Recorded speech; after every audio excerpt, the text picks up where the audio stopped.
Happy New Year, everybody. Welcome back to Let's Talk About Sleep 2022. If you haven't already done so, go ahead and get this book. The link to it is in the description box down below. It makes a great holiday gift or late holiday gift, as it were. Thank you for those who subscribed and watched last year, and keep watching and subscribing this year. There's a lot of good content I got coming up, and plus I'll be answering you guys' questions. So if you have any questions, for this video or any of them, just drop them in the comment section down below. And as I always say, these videos are for education only. So with that being said, I thought, what better time to do this than shortly after New Year's Day when this video comes out, which is New Year's sleep resolutions. Okay, and what does that mean?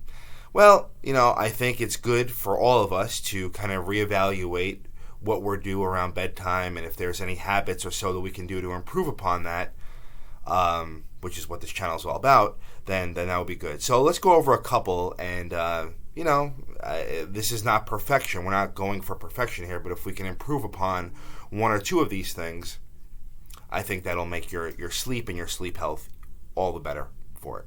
Okay, so first of all, the biggest one I find is screen time before bed, right? Whether that be an iPad, an iPhone, a computer, TV, binge watching. It's fine to watch TV and use the devices as much as you want in the daytime. But I would say 30 to 60 minutes before bed, shut them off. I know a lot of these have this blue light filter and, the shifts it to red and all this stuff, and that's supposedly to help with not being problematic for people getting to bed. There's some data that suggests it doesn't even work. So what I would say is just 30 to 60 minutes before bedtime, let's go back to nature. We didn't have, primitive man or even 100 years ago, we did not have these devices. What these devices do with a screen, okay, is they emit blue light. Now, blue light is very specific. What it does, it gets caught by the eyes, and it tells the brain to shut off production of melatonin. Now, melatonin, as you know if you watch this channel, is one of the things that the brain makes to help us know it's time to fall asleep. So 30 to 60 minutes before bedtime, instead of doing those things, read on paper. Listen to a podcast. Listen to soft music. Listen to videos like this, right? You don't have to look at the screen to hear what's going on, okay? And that's totally fine. You just want to avoid screen time, okay? One of my favorite things to do is meditation, okay? So, people always say, well, it's hard for me to do it. I tried it before, and fine. Start off with a minute, that'll be resolution number 2, is learn how to meditate. Start off with a minute, right? Just to have your phone or a timer set, again, without looking at the screen. Set a timer for a minute. Start there, okay? And there's millions of apps out there. There's Calm app, the Headspace app. There's a video. I think I made a video on how to meditate a while back. So there's all kinds of videos out there how to do it. Just find one that you like. You like the music or you like the soft voice, whatever it is, and all it is very simply is just breathing in and breathing out, and then focusing on that breathing, okay? And not trying to block your thoughts out, but instead just, acknowledging that the thoughts are there, and then bringing your attention back to focusing on the breathing. Start off with a minute, okay? And then go from there, okay? And make that a nightly routine, okay? Or a daily routine, actually. When there's stressful days, sometimes I'll shut my office door and do meditation, and that's totally fine. So I would say learn how to do that. It's good for you. It's good to learn how to do, and if you have any trouble with sleep, it can be a big help, okay? So improved electronic device habits, meditation.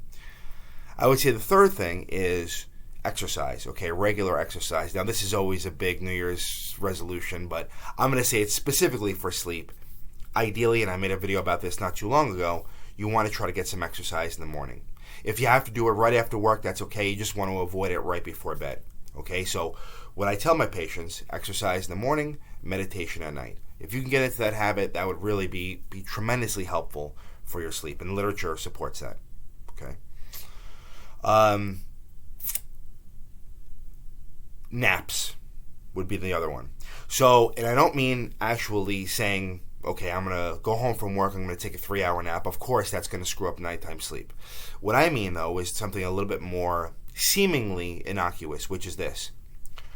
You have a long day, you come home, or even on the way home, right? If you're on a train or so, you fall asleep on the train, or you come home, you cook your dinner, you have your dinner, and then you're watching TV and you fall asleep on the couch. Those things, I know they don't seem like they're that big of a deal, but they definitely will make it harder to fall asleep at nighttime or screw up your sleep at nighttime. I know this from my own personal experience and what the literature says. So what I would say is if you take a nap at 2 o'clock in the afternoon, if you're not working, that's fine, but when you get closer to the evening time, it really does screw up your sleep. So what I would say is instead is try to go for a walk. Do something a little bit more stimulating, okay?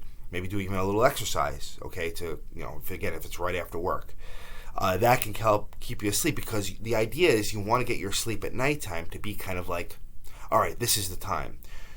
As we go throughout the day, the brain builds up what we call sleep pressure, which is just what it sounds like, okay? So you're tired, blah, blah, blah. And then at nighttime, you kind of, the sleep pressure, as you will, gets released, okay? When you have naps, okay, especially that 15-minute nap in the evening time, it really releases that pressure, and then it makes the brain say, well, I just slept, so it shouldn't be time to go to bed yet, right? And that can really screw things up. I've seen that all the time. So I would say just really be mindful of that. Go for a walk. I know me, if I can get myself to go for a walk, after I've had dinner, it's almost impossible that I'm going to take a nap or fall asleep. So try to implement that if you can. Okay? So I would say those are 4 good resolutions you can make to help you sleep better. Electronic devices 30 to 60 minutes, learn how to meditate, exercise regularly, and really avoid that evening nap. I think if you did those 4 things, really your sleep would improve. And there's other things we can do, and we've talked about that on this channel, but as a resolution, let's start there. Okay? So if you like this video, please click like, please share with your friends and family, please subscribe to the channel. If you have any questions, drop them in the comment section. I will answer all of them. Usually once a month or twice a month, I'll make a video answering everybody's questions. So, Happy New Year. Welcome to 2022.